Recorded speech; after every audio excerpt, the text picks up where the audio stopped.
어린아이를 잔혹하게 성폭행한 조두순, 10명 넘는 미성년자를 20대를 연쇄 성폭행한 김근식, 박병화. 이런 성범죄자들이 형을 다 살고 우리 사회로 나올 때마다 아이들도 많은 동네인데 돌아오면 어떡하느냐는 이유 있는 반발이 끊이질 않았죠. 정부가 앞으로는 아무 데서나 자유롭게 살지 못하도록 제한하겠다며 한국형 제시카법을 만든다고 오늘 발표했습니다. 이 법이 국회를 통과하면 당장 조두순부터 살고 있는 동네에서 국가가 지정한 시설로 강제로 옮길 수 있게 되는데 먼저 정부 발표 내용부터 연지환 기자가 보도합니다. 김근식은 지난 2006년 4개월 동안 11명의 미성년자를 상대로 성폭행을 저질렀습니다.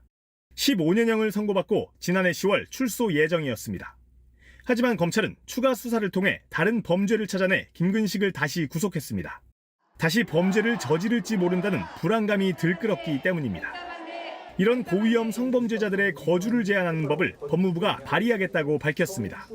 특별한 법이 없으면 어디 살아라, 어디 살지 말아라고 할 수 없는 것이죠. 그러다 보니 고위험 성범죄자들이 출소 거주지를 임의로 선택하게 돼서 대학생들이 많이 몰려 있는 원룸촌이나 학교 주변에 거주하더라도 막을 방법이 없습니다.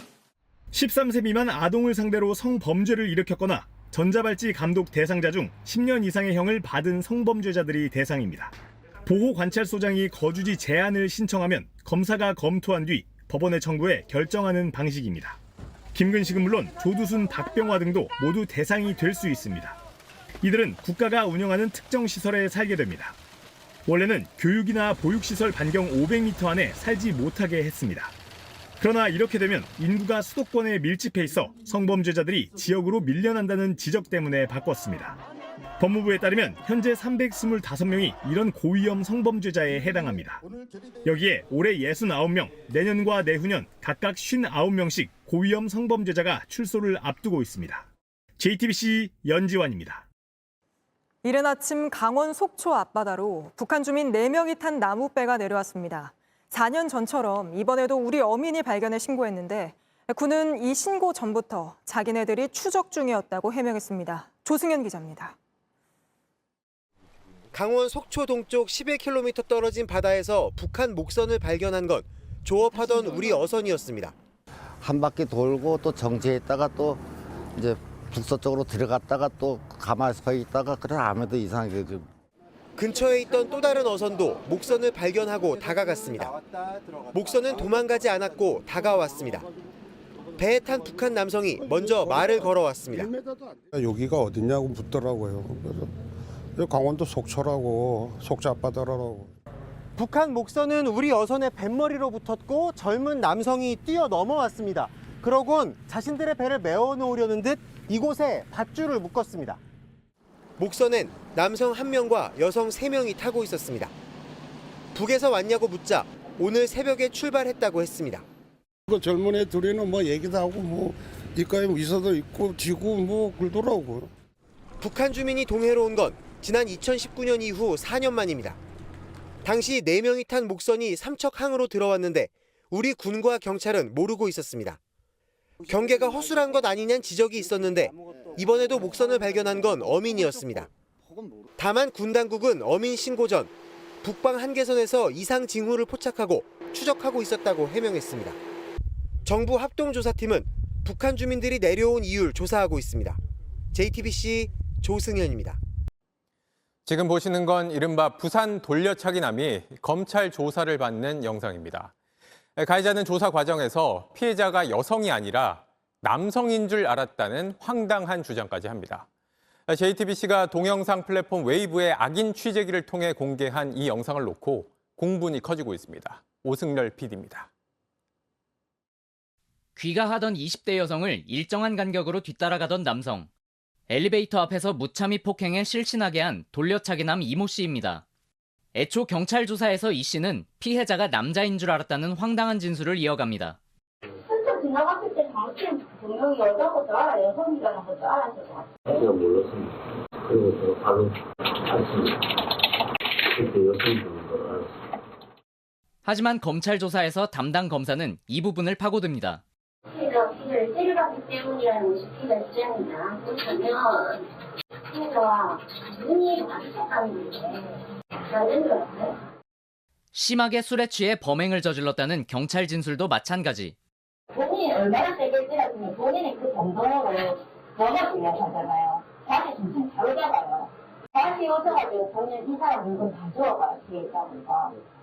이게 어떻게 술에 취한 사람을 행동을 했어요.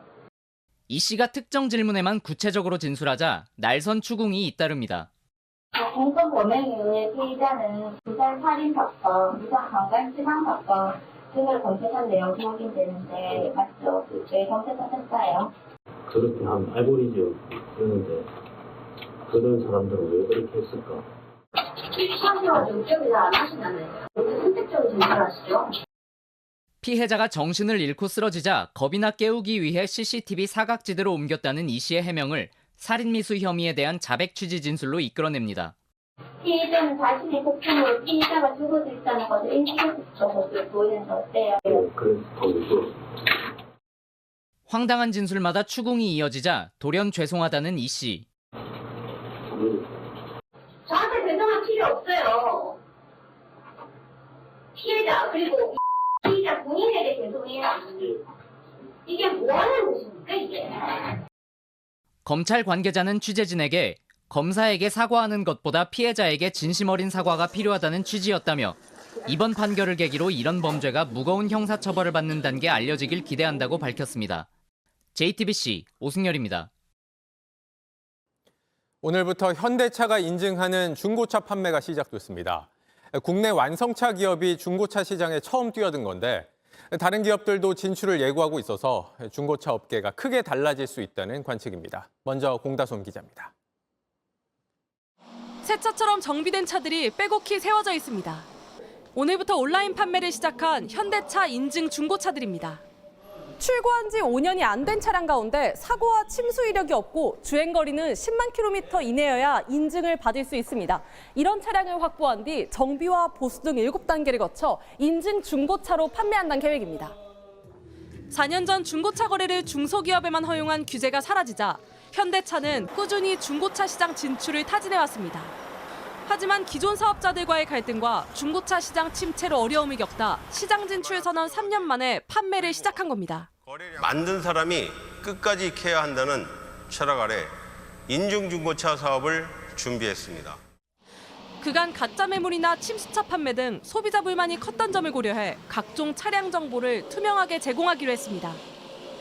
다른 국내 완성차 기업들도 조만간 중고차 시장에 줄줄이 참여할 계획인데 시장 지형은 크게 변할 수 있습니다. 곧 기아차에 이어 티볼리, 코란도 등을 제조하는 KG 모빌리티도 늦어도 내년에 중고차 판매에 나서기로 했습니다. JTBC 공다솜입니다. 안녕하세요. 뉴스룸 앵커 한민용입니다. 오늘도 JTBC 뉴스룸을 시청해주신 여러분 고맙습니다. 오늘 저녁에도 뉴스의 현장에서 찾아뵙겠습니다.